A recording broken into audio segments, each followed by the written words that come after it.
Hi everyone, my name is James Collier. I'm Huel's co-founder and nutritionist, and today we're going to be talking about food processing. Now, food processing is quite often a word that you hear bandied around in a negative fashion. We all generally think of processed foods as bad, but that really is not the case.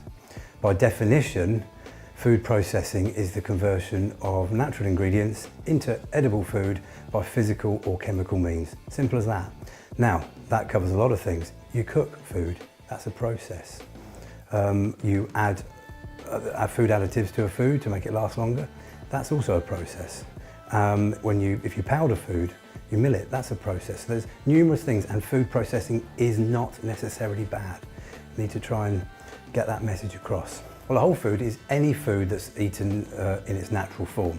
This could be something like fruit and veg that you just have in their normal form, or it could be something like an egg that you have raw, maybe, or unpasteurised, unhomogenised milk.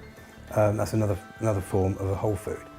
But when we use whole foods, we generally take it to mean they've been through a minimal process. Like I said, we often hear the word processed food bandied about in a negative fashion, and this definitely isn't the case. We cook food. That's a positive thing we're doing for our food. Well, cooking is a processing. If you add some additives, or on you see the prepared meals in the little black trays that you get in supermarkets that have been heavily processed with a lot of additives.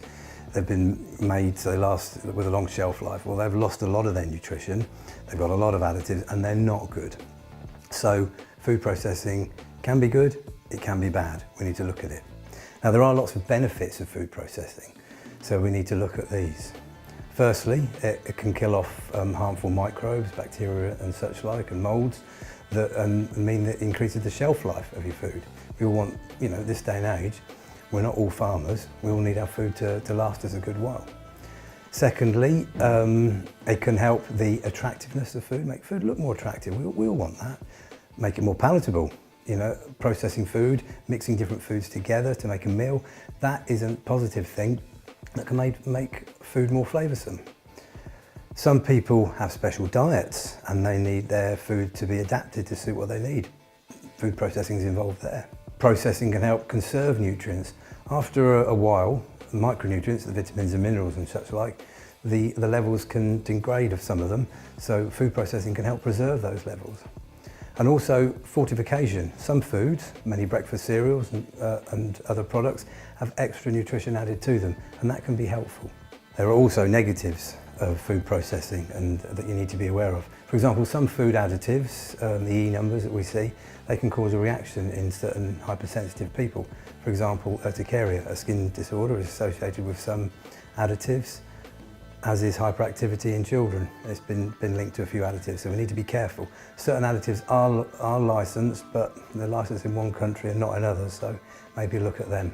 Also, in food processing, there's a risk of cross-contamination.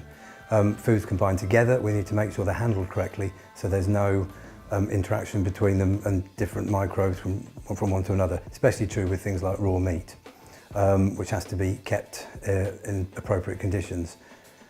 Also, when adding fats and certain oils to foods, we need to be careful because oils can go rancid, i.e. they oxidise, and this reduces the positive nutrition content of them. It's something you need to be very careful, and this, unfortunately, is one of the key problems with the overly processed foods. Some examples of some good processed foods are things like canned fruit in natural juice.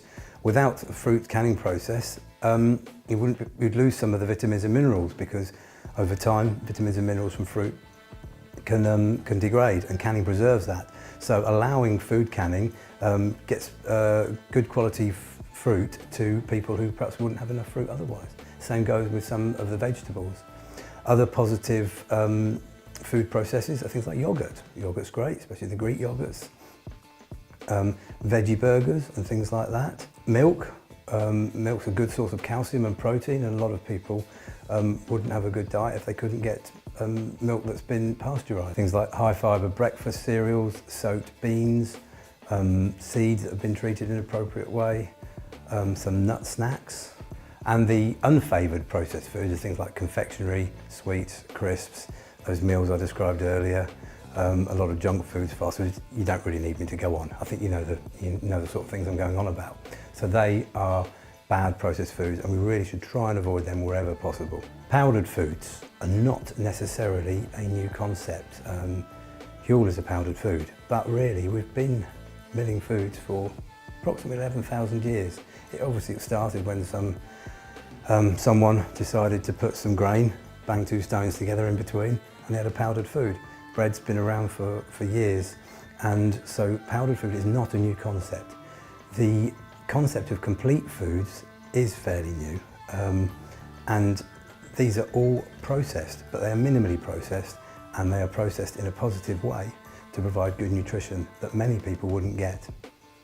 So Huel, as a complete food, is a fairly new concept. We've only been going for a couple of years. However, like I say, powdered foods are not that new, but Huel is a processed food, but it's processed in a positive way.